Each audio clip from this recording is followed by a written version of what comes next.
하나님 말씀 신명기 18장 19절에서 22절 말씀을 보겠습니다. 구약 성경 291쪽입니다. 무릇 그가 내 이름으로 고하는 내 말을 듣지 아니하는 자는 내게 벌을 받을 것이요 내가 고하라고 명하지 아니한 말을 어떤 선지자가 만일 방자의 내 이름으로 고하든지 다른 신들의 이름으로 말하면 그 선지자는 죽임을 당하리라 하셨느니라. 네가 혹시 심중에 이르기를 그 말이 여호와의 이르신 말씀인지 우리가 어떻게 알리요 하리라. 만일 선지자가 있어서 여호와의 이름으로 말한 일에 정음도 없고 성취함도 없으면 이는 여호와의 말씀하신 것이 아니요 그 선지자가 방자히 한 말이니 너는 그를 두려워 말지니라. 방자히라는 뜻은 자기 마음대로라는 의미예요. 모세가 나와 같은 선지자 하나를 세울 것을 말씀하고 난 뒤에 또 선지자들이 또 일어날 것을 말씀하십니다. 그러면 이 선지자들은 이 모세와 이렇게 상관없는 선지자냐 그런 것이 아니라 모세가 가르쳐준 율법에 근거하여서 하나님의 지시를 따라서 하나님의 말씀을 전하는 자죠. 자기 마음대로 여호와의 이름을 고하는 그런 자들이나 아니면 다른 신들의 이름으로 말하는 자는 거짓 선지자로서 죽임을 당할 것이다. 이렇게 말씀을 하셨습니다. 이 전체 선지자에 대한 말씀을 성경 전체를 보기에는 시간도 부족하고 바로 신약으로 넘어가게 되면 예수님이 그 선지자라고 유대인들이 생각을 합니다. 요한복음 6장 14절에 보면 예수님께서 오병이어로 장정 5,000명을 먹이실 때 사람들이 그 선지자라 이렇게 말을 하죠.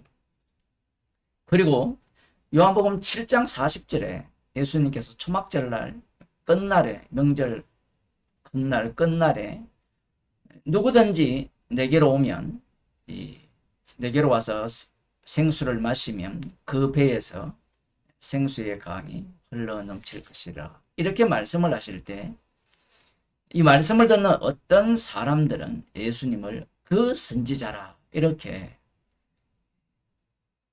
확신을 갖습니다. 물론 어떤 사람은 그리스도라고 평가하고요. 어떤 사람은 엘리야라 평가하기도 합니다. 베드로 같은 경우에는 예수님을 그리스도시요 살아계신 하나님의 아들이라 이렇게 평을 하죠. 여기에서 지금 신명기 18장에서 나와 같은 선지자 하나를 일으킬 것이라 라고 하면 그러면 그 선지자가 되려면 모세와 같아야 되겠죠. 나와 같은 선지자라고 합니다. 이 말이 되게 어려워요. 나와 같다라고 할 때 바로의 공주됨을 버리고 미디안으로 갔다가 하나님의 부르심을 입어서 다시 애굽으로 들어갔다가 이 과정 전체를 똑같이 겪어야 되느냐? 아니면 모세가 행한 이 일, 만나를 내린 일이나 반석에서 물을 낸 일 있잖아요. 민수기 10장에 보면 머리바 반석에서 물을 낸 그게 이제 요한복음 7장과 연결되어 있는데 그러한 부분적인 것을 갖고 모세와 같은 선지자라고 말을 할 수 있느냐? 말씀을 듣는 여러분들은 어떻게 생각합니까? 그 선악과를 먹은 인간들은요. 선악을 알아요. 지금 이 말씀 민수기 18장 15절 이하에 나오는 이 모세와 같은 선지자 하나와 선지자에 대한 얘기가 사무엘 선지자를 기점으로 시작하여서 열왕기 시대를 지나면 거짓 선지자가 판을 칩니다. 오히려 참 선지자인 엘리야, 엘리사, 에레미야, 에스겔 이런 선지자들은 환영을 받지 못했어요. 예수님 당시에 남은 자 유대인들은 누가 참 선지자인 줄 알아요. 이사야, 에레미야, 에스겔 이런 선지자들은 참 선지자인 줄 알고 있어요. 그러면 그 당시에 왕들이 거짓 선지자의 말을 들었거든요. 그러면 신명기 말씀에 기준하면 그 거짓 선지자들은 여호와께서 말씀하지도 않은 것을 갖고 지 맘대로 얘기하고 다른 신들의 이름으로 말을 한 선지자였죠. 그런데 그 당시에는 이것은 예수님 당시에 이 바벨론 포로에서 돌아온 시기에 보는 관점이고 그 당시에는 이사야가 되었던 에레미야가 되었던 에스겔이 되었던 엘리야가 되었던 엘리사가 되었던 미가야 선지자가 되었던 다 가짜예요. 다 거짓 선지자예요. 왜 거짓 선지자냐면요. 왜 거짓 선지자일까요? 왕편이 아니에요. 그 왕편이 아니라는 것은 나를 위하지 않는다라는 거예요. 그 우상이라는 것은 나를 위한 우상이거든요. 그러면 예수님 당시에 이들이 지금 그 선지자로 예수님을 봤거든요. 그러면 이들은 예수님을 엘리야나 엘리사, 에스겔, 에레미야 이 시대에 참 선지자가 활동할 때의 그 선지자와 동일한 차원에서 정말 하나님의 말씀을 갖고 여호와의 이름으로 와서 여호와만을 섬기자라고 하는 선지자라고 생각을 했기 때문에 모세가 예언한 그 선지자로 보느냐라는 거예요. 이게 굉장히 중요합니다. 제가 며칠 사이에 그 박진영 그 가수 얘기를 많이 했잖아요. 그 사람 강의를 제가 웬만해서 목사 설교를 몇 편 안 듣는데 그 긴 시간을 한 열 몇 편을 들어보니까 그 사람의 문제가 뭐냐면 정답을 찾아낸 거거든요. 조직신학적인데 지금 신명기 18장에 나오는 이 정답을 갖고 모세와 같은 선지자 하나를 보게 된다면 예수님을 그 선지자로 인정할 수 있느냐라는 거예요. 모세는 누구를 증거했어요? 나를 믿으라 했습니까? 여호와 하나님을 믿으라 했습니까? 여호와 하나님을 믿으라 했죠. 그런데 예수님은 요한복음 5장에서 나를 믿는 것이 나를 영화롭게 하는 것이 아버지를 영화롭게 하는 것이라고 말씀을 하세요. 나에게 영광을 돌려라는 거예요. 모세는 자기에게 영광을 돌리라 하지 않았어요. 여기에서부터 신명기 18장 이 15절 이하 말씀이 어긋나요. 지금 교회 다니고 예수 믿는 사람들은요, 이런 걸 관심이 없습니다. 왜냐하면 자기를 구원시켜주고 행복하게 해주고 축복해주고 박진영처럼 영원히 그리스도가 되어서 하나님 왕국에서 영원히 산다라는 거기에 미쳐있기 때문에 말씀에 관심이 없어요. 이 말씀은 절대적인 기준이에요. 말씀은 변개하지 않습니다. 하나님의 말씀이기 때문에. 그런데 문제가 뭐냐면 예수님께서 이 말씀의 기준에 합당한 그 선지자냐라고 할 때는 합당하지 않다라는 거예요. 그러면 왜 이 오병이의 기적을 일으켰을 때 아니면 초막절 끝날 끝날에 예수님께로 오면 생수의 강이 흘러 넘칠 것이다 라고 말씀을 하실 때 그 선지자로 보느냐 할 때는 인간이 말씀을 보고 해석하고 적용하는 방식은요, 나에게 이익이 되는 방식이에요. 차라리 바리새인과 서기관들이 훨씬 성경적이죠. 왜? 바리새인과 서기관들은 이 신명기 18장 15절 이하를 알고 있고 명확하게 이해하고 있습니다. 여호와 하나님만을 믿으라고 하는 거고 그것이 모세가 선지자로서 한 역할이고 모세와 동일한 선지자가 한 사람이 일어난다면 여호와를 믿으라고 가르칠 것이지 예수님이라는 그 인물이 나를 믿으라고 가르치지 않는다라는 거예요. 그래서 예수님을 살해하는 겁니다. 십자가에 못 박아 죽이는 거고요. 예수님을 그 선지자로 보는 이유가 뭐냐면요. 분명히 신명기 18장에 보게 되면 안 맞아요. 안 맞는데 왜 선지자를 믿느냐. 다 잘라버립니다. 모든 거 다 잘라버리고 내가 필요한 것을 뽑아가지고 지금 이 예수님을 그리스도로 믿는 자가 뭐냐면요. 오병이어로 배가 불렀거든요. 그러면 그들에게 필요한 그 선지자는 어떤 선지자일까요? 배를 부르게 해주는 선지자입니다. 생수의 강이 흘러 넘쳐리라. 이 말씀을 듣고 그 선지자라고 한 자들은 이미 6장 사건을 들었고요. 병을 고친 사건도 다 들었어요. 그러니 모세와 같은 그 선지자인데 모세가 광야에서 어떤 일을 했습니까? 홍해를 가르고 아말렉을 물리치고 만나를 내리고 반석에서 샘물을 터지게 하고 이거 들어도 신이 나잖아요. 대부분 교인들이 이걸 좋아하죠. 그래서 이 말씀과 부합되지도 않는데 그 선지자로 믿었던 거예요. 이거 우상숭배거든요. 그러면 바리새인과 서기관들은 어떠냐? 말씀이라는 정답을 갖고 예수님을 보니까 예수님이 그 선지자 맞아야 아니에요? 아니에요. 그들은 믿고 있어요. 뭘 믿고 있는가 하면 하나님이 말씀을 하셨다면 모세와 같은 선지자가 올 거라면 우리가 알아볼까요? 몰라볼까요? 서기관과 바리새인들 알아볼까요? 몰라볼까요? 그들 빼고 우리 같으면 알아볼까요? 몰라볼까요? 지금 출애굽기부터 신명기까지 다 봤잖아요. 모세가 어떤 일을 했고 어떤 말을 했고 무엇을 한 것들이 다 나오잖아요. 그럼 이 내용을 완벽하게 숙지하고 있고 외우고 있다면 모세와 같은 선지자가 등장한다면 단만 알아보겠죠. 그게 바리새인과 서기관이에요. 정답을 갖고 있는 겁니다. 성경이라는 정답. 정답을 갖고 예수님을 보니까 예수님이 정답입니까? 오답입니까?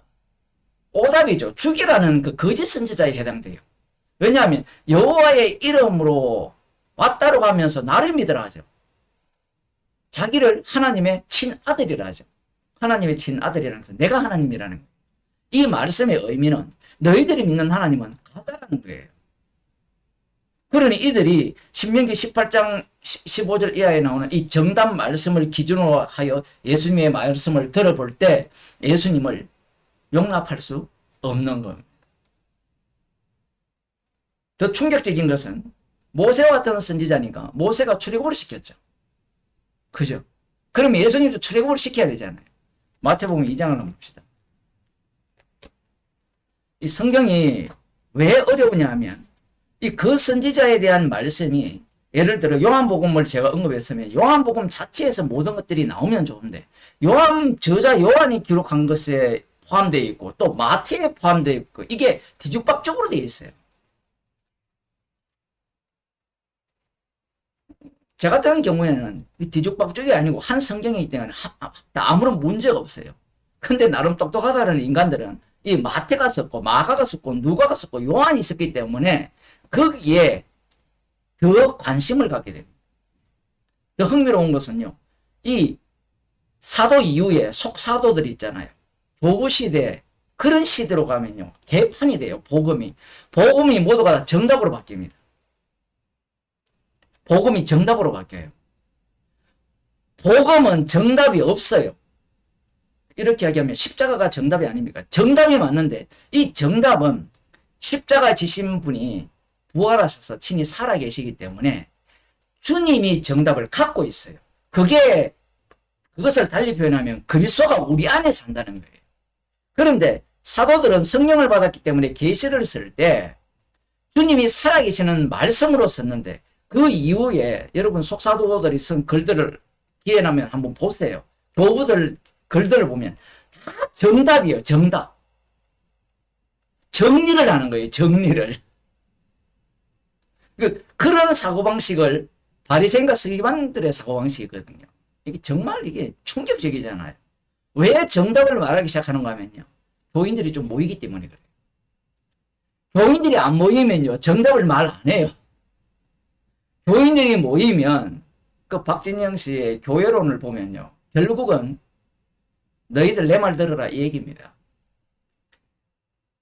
예수 안에 있는 자와 교회 안에 있는 자와 밖에 있는 자를 구분하거든요. 그럼 안에 있는 자는 마지막 단계가 뭐냐면요. 그 강의를 들어보면 마지막 단계가 선을 넘는 자는 쫓아내라는 거예요. 이거 성경에 나오거든요. 선을 넘는 자는 쫓아내라는 게 성경에 나와요. 이단과 사귀지도 말고 말을 듣지 않으면 쫓아내라는 거거든요. 이것을 십자가 복음으로 해석하지 못하고 이걸 정답으로 해석하게 되면 자기 조직화 만드는 겁니다. 그게 교주들이거든요. 교회가 사실은 그 짓을 하고 있죠. 거기에서 십자가 피 복음이 나와야 되는데 말을 듣지 않으면 쫓아내라는 거예요. 그 쫓아내라는 말씀 속에 자기도 포함이 돼야 되는데 자기도 부정돼야 되는데 그러면 십자가를 자랑할 건데 이 성경을 한번 보세요. 사도 행전을 보면요. 쫓아내는 게 없고 쫓겨다닙니다. 사도 바울을 보면 오히려 자기가 배척당해요. 예수님도 마찬가지였죠. 이 이단들의 공통점은 교회론에서 드러나는데 그 교회론을 뭘로 만드느냐면 십자가는 사건으로 일어나는데 이 사건을 정답으로 만들어내는 거예요. 그래서 종말 때 만들어진 게 유대교예요. 사두개인들도 하나의 집단이잖아요. 바리새인들도 집단입니다. 강력한 집단이고 에센파도 강력한 집단이죠. 이 경건 집단들. 정치들도 정치파들, 이 열심당원들도 강력한 공동체 집단이에요. 자기들과 이렇게 안 섞입니다. 바리새인과 그 사두개인들이 서로 원수였거든요. 그 정치적 집단이 왜 만들어지느냐면 성경을 바탕으로 해서 정답을 찾아냈기 때문에 그래요. 그런데 마태복음 2장에 보면 예수님께서 25절에 헤롯이 죽기까지 거기 있었으니 동방박사들이 와서 유대인의 왕으로 나신 이가 어디 계시냐라고 물었을 때 이 헤롯왕과 온 예루살렘이 난리 났습니다. 예루살렘이 기뻐해야 되는데 왜 난리 나면 지금 조금 안정적으로 잘 돌아가고 있는데 지금 유대인의 왕이 오면 도대체 어떻게 되느냐. 거기에 빌붙어 사는 우리들은 어떻게 되느냐. 질서가 무너지잖아요. 질서가. 그런데 관심이 별로 없죠.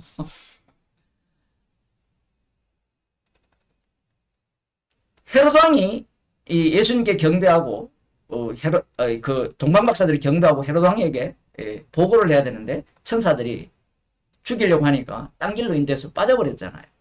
그와 동시에 이제 예수님 그 아기를 찾아 죽이려고 하니까 모친을 데리고 애국으로 피하여 가죠. 도망가라. 갔을 때 15절에 보면 이렇게 말씀합니다. 헤롯이 죽기까지 거기 있었으니 이는 주께서 선지자로 말씀하신 바 애굽에서 내 아들을 불렀다함을 이루려 하십니다. 이 호세아 11장 1절 말씀을 인용을 했는데 이 말씀을 한 번 인용하고 그 의미를 뒤집어 버리고 또 뒤집었어요. 첫 번째 인용의 내용은 출애굽 사건을 이야기하거든요.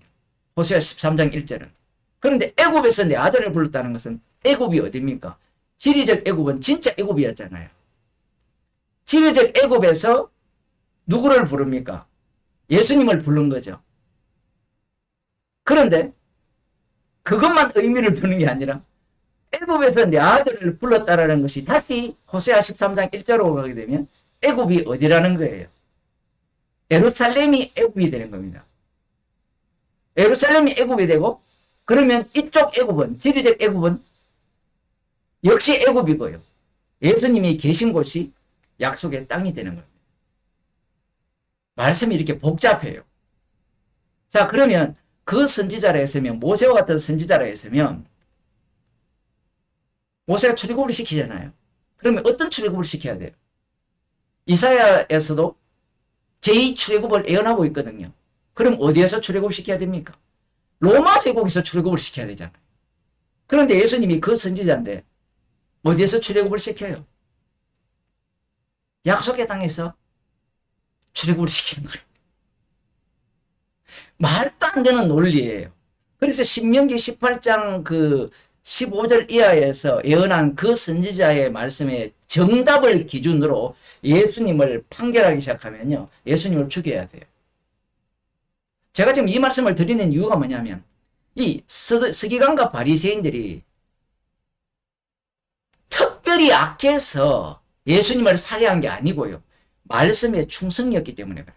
그런데 그 말씀을 왜 말씀대로 지키려고 하느냐라고 하면 앞서 말씀드린 바와 같이 자기의 선조들이 참된 선지자의 말을 듣지 않아서 멸망당했잖아요. 그러니 이제는 제대로 정답을 갖고 그 선지자를 기다리고 그리스도를 기다리겠다는 거예요. 그래서 예수님이 그 선지자라면 모세가 예언한 신명기 18장 15절 이하에 나오는 그 기준이 쫙 나오거든요. 그 교리예요. 교리에 딱 맞추어서 맞아야 되는데 자기를 믿으라고 하니까. 그리고 출애굽 이야기를 어떻게 이야기합니까? 애굽에서 내 아들을 불러버리면 이 세상 전체가 애굽이고 예수님 안, 그리스도 안만이 약속의 땅이 되니까 이걸 누가 용납하겠습니까? 그걸 모세로 볼까요? 못 볼까요? 안 보죠. 절대로 그런 출애굽은 인간이 상상도 못한 출애굽이죠. 아마 교회를 오래 다녀도 이런 출애굽을 생각도 못했을 겁니다. 마태복음 2장 15절을 수도 없이 읽었지만 이런 출애굽을 이해를 못하는 것이죠. 상상도 못하고. 결국 사태가 어떻게 진행되느냐 하면 말씀대로 믿자고 하면요. 예수님을 살아가게 돼 있어요. 예수님께서 십자가 지시고 왜 성령을 주시느냐 하면요. 분명히 제자들을 통해서 성령을 통하여서 예수님이 가르친 것을 다 깨닫게 하리라 했잖아요. 그럼 깨닫게 하리라는 말씀을 어떻게 사람들이 이해하는가 하면 계시로 이해해요. 성경으로. 그러면 성경만 주시면 성령은 철수하시고 주님이 동행하지 말아야 되는데 그리스도께서 우리 안에 살아서 동행을 해요. 왜 이렇게 하시는지 이제 눈치채셨나요? 왜 그렇게 하시느냐 하면 사도들이 성령을 받아서 성경을 기록하면요. 인간들은 그 기록된 이 계시를 정답으로 뽑아내요. 그게 박진영이 하는 짓이에요. 구원파, 철저한 구원파예요. 뭐 개혁주의는 구원파 아닙니까? 정답을 뽑아내는데. 성령을 멸시하는 자들이에요. 예수님이 성령을 주시는 이유가 거기에 있어요. 성령이 개입되면 말씀 속에서 성령이 역사하게 되면 십자가 사건이 일어나는 현장이 돼요. 그리스도는 그냥 명칭이 아니에요. 십자가에 못 박히신 예수예요. 사건이 일어난 내용을 담고 있는 게 그리스도예요. 그러면 우리는 그리스도의 영을 받았기 때문에 그분의 증인이니까 그분의 증인으로서 그 사건 속에서 살아가는 거예요. 그런데 인간은 이 사건을 싫어하죠. 왜 싫어합니까? 인간은요, 안정을 추구해요. 어떤 안정입니까? 예수님 피로 믿었고 이제 구원 받았으니까 인생의 갈등은 뭐 그럴 수 있는 거고 어쨌든 천국 갈 거야. 나는 이미 구원 확보되었어. 나는 이미 내 생명이 하나님 우편에 그리스도 안에 감춘 바 되었어. 안정적이라는 거예요. 그 안정을 원하고 또 한편으로는 인간들이 예수님을 믿으면 출애굽 예수님 안은 안정적입니까? 불안정합니까? 예수님이 평안을 준다 했거든요. 평안은 어떤 평안이에요? 세상이 주는 평안과 다르다 했거든요. 그 세상이 주는 평안이 뭔가 하면 약속의 땅에 들어가서 안식을 누리는 게 평안이에요. 근데 예수님 안의 평안은 세상이 주는 평안이 아니에요. 그러니 오늘날 교회가 목사나 교인들이 어떤 평안을 원합니까? 세상이 주는 평안을 원하는 거예요. 그래서 그 선지자를 기다린 유대인들처럼 정답에 맞추어서 오지 않으니까 예수님을 죽여버리죠. 정답을 왜 찾는다 했어요? 나의 이익이에요. 그런데 주의 영이 우리 가운데 가시면 날마다 우리 자신이 죽어야 돼요. 부정당해야 됩니다. 십자가밖에 자랑할 것이 없는 그런 인생으로 주님이 몰아가는 거예요. 그래서 교인들이요, 복음을 원하는 게 아니라 사도행전과 바리새인들이 가르치는 이러한 정답을 원하고 요구하는 거예요. 그 이유가 뭐냐면 헤로당이 잘 다스리고 있는 동네에 유대인의 왕이 와버리면 평화가 깨져버리잖아요. 내가 밥 먹고 잘 살고 돈 잘 먹고 잘 사는데 거기에 주님이 와서 네가 하는 모든 일이 죄야, 악한 짓이야 라고 책망을 하시면 기분이 나쁘잖아요.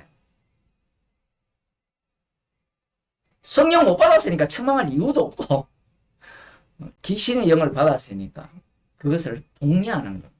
기도하겠습니다. 성령을 우리에게 주셨기에 사건 속에 살게 하시고 광야길에서 주님의 죽으심을 날마다 확인하며 우리의 죄인됨을 드러나게 하셔서 십자가에서 주님이 다 이루신 사건이 우리 속에서 일어나게 하셔서 십자가의 증인으로 살아가게 하심을 감사드립니다. 미혹을 받지 말게 하여 주시고 악마가 속삭이는 그 속삭임에 속지 말게 하여 주셔서 주님이 주신 세상이 주는 평안이 아니라 주님이 주신 평안 속에서 감사함으로 살아가는 주의 백성이 되게 하여 주옵소서. 예수님 이름으로 기도드리옵나이다.